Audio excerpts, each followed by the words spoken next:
Magandang gabi po. Welcome sa ating programang Patnubay sa Kalusugan. Ngayon po ay bigyan natin po ng kasagutan yung tanong ni Rosa Verdan. Ako po ay umiinom ng Centrum Silver. Okay lang po bang uminom pa rin ako nito para bumaba ang blood pressure ko?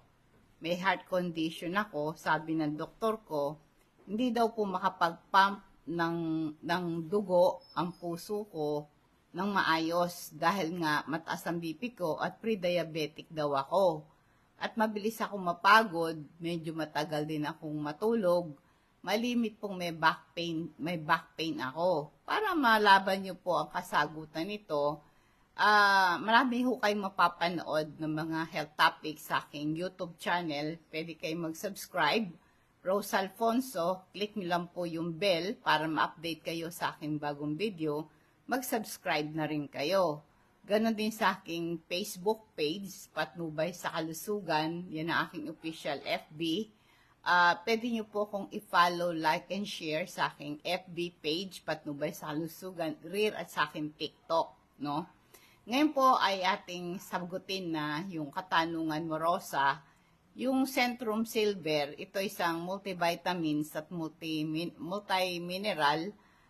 Nakadesign ito sa mga edad na 50 years old pataas. Napakahalagang nutrients ito pag maintain ng good health mo at well-being. Ito po ay maganda sa ating buto, sa ating mga muscle, pampalakas ng ating immune system at sa kalusugan ng ating puso. Ang pre-diabetic na sinabi sa iyo ng doktor mo, ito'y condition na ang blood pressure level mo higher than normal, pero hindi enough na ma-diagnose ka na type 2 diabetic ka. Ang mga tao merong pre-diabetic, ito'y madaling magkaroon ng sakit sa puso at madali kang maging totoong mag-diabetic at may pwede ka rin dahil nga high blood ka, may panganib na ma-stroke ka. Di ba sabi ng doktor, high blood ka. Tapos yung heart mo, nahirapan siyang mag-pump ng dugo.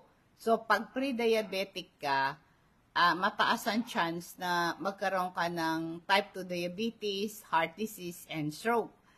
Merong strong connection pagitan ng pre-diabetes at heart failure. Kasi yung heart failure tay condition na yung puso mo hindi nagpapump ng enough blood para ma-meet ang pangangailangan ng katawan mo. Ang pre-diabetic yan nagiging dahilan ng heart failure dahil nga sa mataas ang sugar level mo. Pag mataas ang sugar mo, nadadamage yung heart muscle mo. Yung muscle ng puso mo nasisira dahil mataas ang sugar mo. Dahil ang blood sugar level nakakapagpamaga ng ating puso. Kaya pagka pre-diabetic ka, may factor ito ng panganib sa high blood pressure, high cholesterol, and obesity. Na merong pagka tumataas yung sugar mo, mas nadadamage yung heart at pati mga ugat, yung blood vessel mo, na napakahirap sa puso mo na mag-pump ng blood effectively. Yan na nga nangyayari sa iyo. Kaya mga taong pre-diabetic, nade-develop yung diabetes, yan nagiging risk factor ng heart failure. Ano dapat mong gawin para yung ma-reduce mo yung panganib ng heart failure kung pre-diabetic ka? Siyempre, baguhin mo yung lifestyle mo. Kasama po yung healthy diet, exercise regularly, and losing weight, no? Kaya ito pong supplement na vitamin C at Super B complex, ito'y mga important nutrients sa katawan sa diabetic. Una-una, ang vitamin C at Super B complex, magkaiba yan magkaiba silang tableta, no? Tumutulong sila pareho sa paglaban sa infeksyon, pampalakas ng production ng white blood cells, na itong mga white blood cells na to, na sila lumalaban ng infeksyon. At ang vitamin C tumutulong sa production ng collagen. Ito isang uri ng protein na nagbibigay ng strength at flexibility sa ating buto, sa ating balat, sa ating muscle, ligaments, and tendon. At nagbibigay sila ng structural support at elasticity sa ating selula. Kaya involved po ang collagen sa pagpapagaling ng sugat, sa blood clotting, and immune system. Napakahalaga nitong collagen na to sa healthy skin, healthy hair, and nail. Habang nagkakaedad tayo, nababawasan yung production natin ng collagen. Kaya nagkakaroon tayo ng wrinkles, nagsasag yung balat natin, and another sign of aging.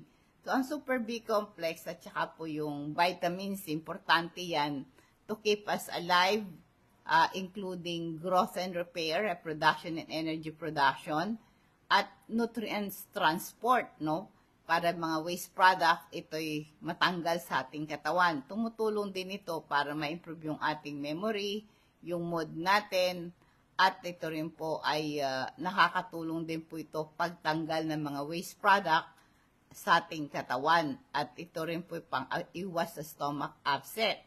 Kaya inumin mo to, dalawa vitamin Super B complex, 30 minutes before breakfast. Once a day lang naman ang inom yan. Ngayon, ikaw ay pre-diabetic, kailangan para makaiwas ka, bukod doon sa gamot na binibigay sa'yo ng doktor, kailangan magkakain ka ng prutas at gulay kasi mababa ang calories niyan pero mayaman sa nutrients. Meron siyang fiber, vitamins at mineral. Dahil yung fiber, nakakapagpabagal ng digestion ng pagkain, napiprevent yung pagtaas ng blood sugar mo.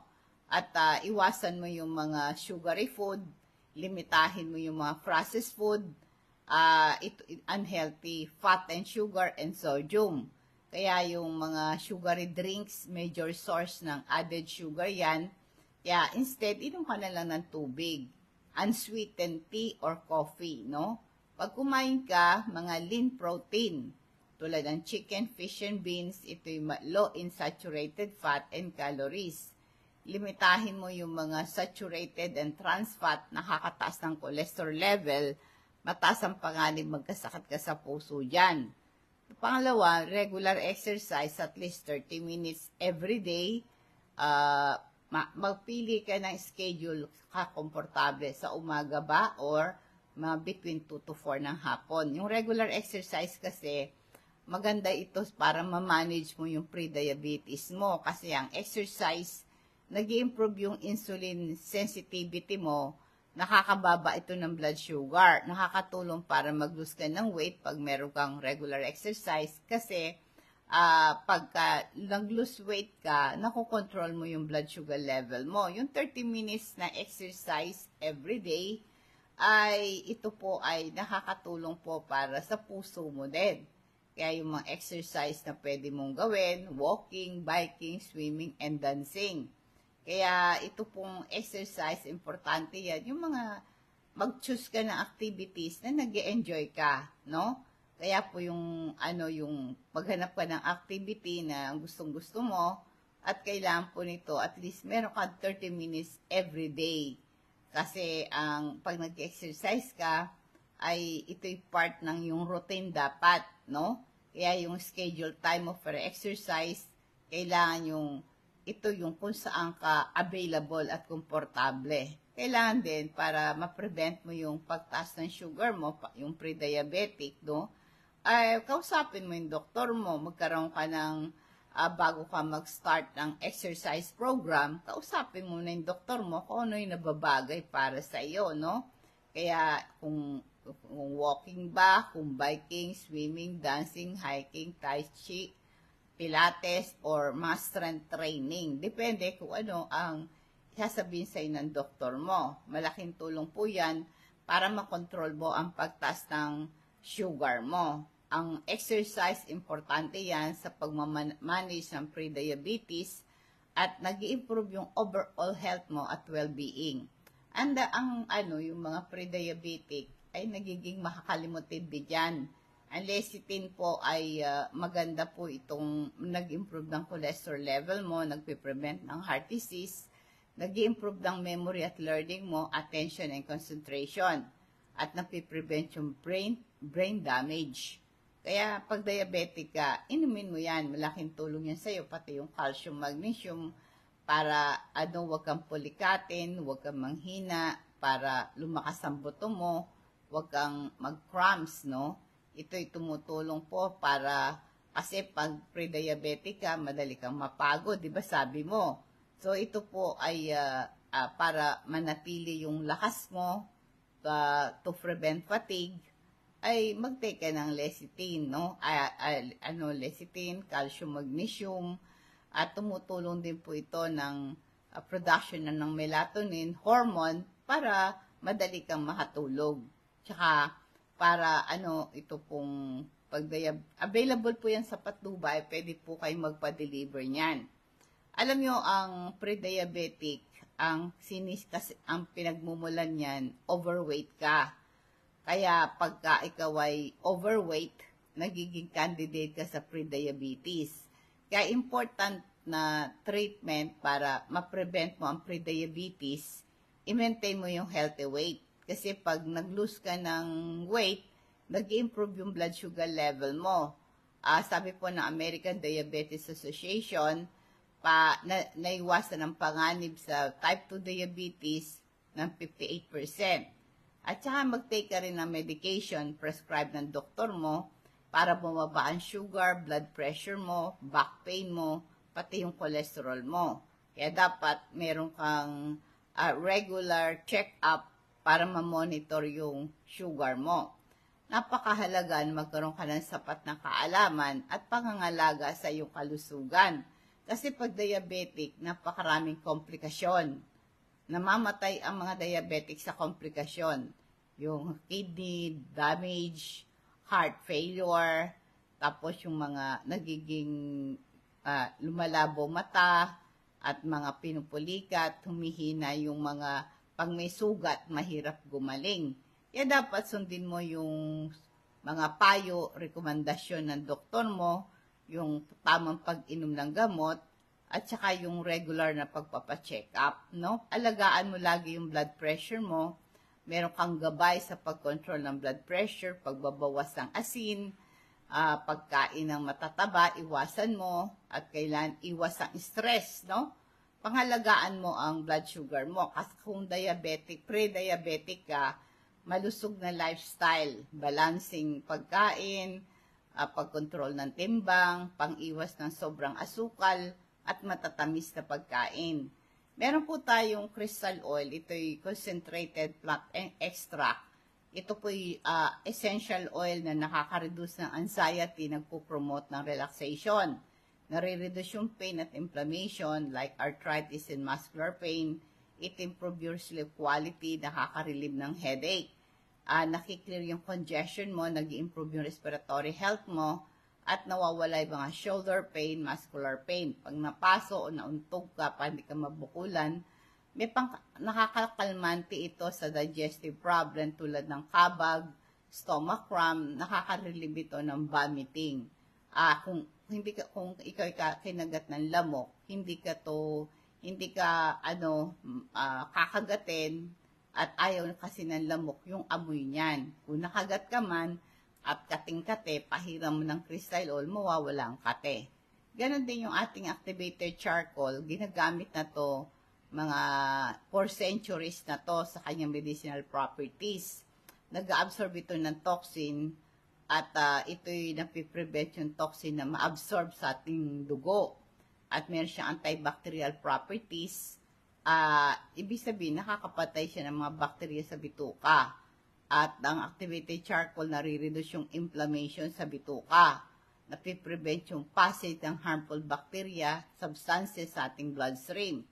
Nakakatulong ito sa food poisoning, hangover, and drug overdose. Kung nagtatai ka, kinakabag ka, bloated ang tiyan mo, nakakatulong activated charcoal mag-absorb ng gas at toxin sa bituka. Kung ang cause ng bad breath mo ay bacteria galing sa bibig at bituka mo, very effective po ang activated charcoal sa panlaban sa bad breath. Magkaroon po kayo ng malusog na lifestyle, isama nyo sa araw-araw na buhay mo, yung regular na exercise, sapat na tulog, pang-iwas sa stress, at malusog na pagkain. At magpakonsulta kayo sa mga espesyalista like endocrinologist, nutritionist, para magkaroon ka ng tamang gabay, pangangalaga sa kalusugan mo. Kailangan meron kayong makuhan tabang payo at tulong angkop sa iyong kalagayan, no? Kaya, inulit ko po, kung pre-diabetic ka, ay i-monitor mo lagi ang blood sugar mo. Meron kang, yung po tinatawag nating self-monitoring of blood glucose. Ito po yung, tinutusok lang yung dulo ng finger mo, meron drops of blood, meron itong blood glucose meter, tinetest mo yung blood sugar mo sa different times of a day, before and after meal, o kaya bedtime. Ito po kasing sample blood sugar monitoring is scheduled for diabetes, for people with pre-diabetic. Pwede mong gawin ito before breakfast, 2 hours after breakfast, before lunch, 2 hours after lunch, before dinner, and 2 hours after dinner or bedtime. Lagi mo siyang tinetest, no? Magkaroon ka ng record, isulat mo, magkaroon ka ng logbook, notebook, ganun, para tapos i-share mo yung result sa doktor, i-interpret ng doktor ang result, at magagawa siya ng adjustment and treatment na kailangan mo. Kaya, kailangan po nito, meron kayong check-up, regular check-up, mga every 3 to 6 months for the first year, pagkatapos yung na-diagnose na pre-diabetic ka, and then after that, once a year. Alam mo, doktor, magre-recommenda po sila na nababagay sa inyo. Tulad po na sabi ko, daming komplikasyon ng diabetic, lalo na kung nakakaramdam na kayo ng palauhaw, palaihi, sobrang gutom, nangangayayat ka na, madali ka manghina, nanlalabo na yung mata mo, mahirap nang gumaling ang sugat mo, parang tinutusok-tusok na ng karayong pa at kamay mo. Itong simptoma na to, ito yung sign na to ng type 2 diabetes. Importante, pumunta ka sa doktor kung nararanasan mo yon, para sa ganon, ma-reduce mo yung panganib sa type 2 diabetes, no? Kaya to prevent komplikasyon. Tapos yung mga medication na prescribe ng doktor, yung para sa diabetic mo, pre-diabetic, sa high blood mo, at back pain, no? Dapat ito importante prescribe ng doktor mo. Importante po na anumang pinrescribe ng doktor mo, huwag kang mag-skip na medication mo. May panganib na meron kang serious health complication pagka hindi mo iniinom yung gamot na nireseta sa inyo. Yung supplement po nating omega-3 fatty acid, nakakababa po ito ng triglycerides at bad cholesterol, pa-prevent ito ng bara sa ugat, no? Kasi kapag may bara yung ugat, tumitigas siya, nagkakaroon ng hardening of the arteries, magiging dahilan nito ng pagbabara sa puso.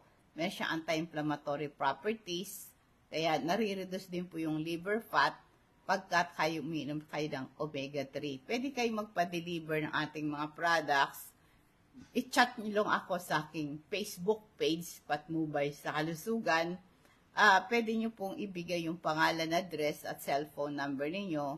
Cash on delivery ito, i-charge po sa inyo ang shipping fee. Sa LBC po ang ating official na nagdi-deliver sa inyo mga product. Nadako tayo sa ating food forecast bilang pagwawakas. James 1:17, sabi niya, every good and perfect gift is from above, coming down from the Father of the heavenly light, who does not change like shifting shadow. Ang sabi po, maging grateful tayo sa lahat ng bagay, i-recognize natin ang lahat ng mabubuting regalo ay galing sa Diyos, at siya ang pinaka-source ng lahat ng good and perfect gift. Kaya magtiwala tayo sa Diyos na siya nagpo-provide sa atin. Alam niya kung anong kailangan natin, ibibigay niya yung kailangan natin at the right time. Kaya ang gawin naman natin, maging generous tayo sa iba, i-share natin yung blessing natin sa iba, yung mga tao na nangangailangan. And then, wag tayong ilalagay ang ating pagtitiwala sa mga bagay sa sanlibutan, kung hindi ang ating pagtitiwala ay sa Diyos lamang. Inuulit ko po, ang James 1:17 is a reminder, God goodness and faithfulness. Siya ang source ng good and perfect gift. Yan po ang ating food for thought. God bless us all. Nawa pong pagpapala patubay ng Diyos sa sumatin sa gabing ito.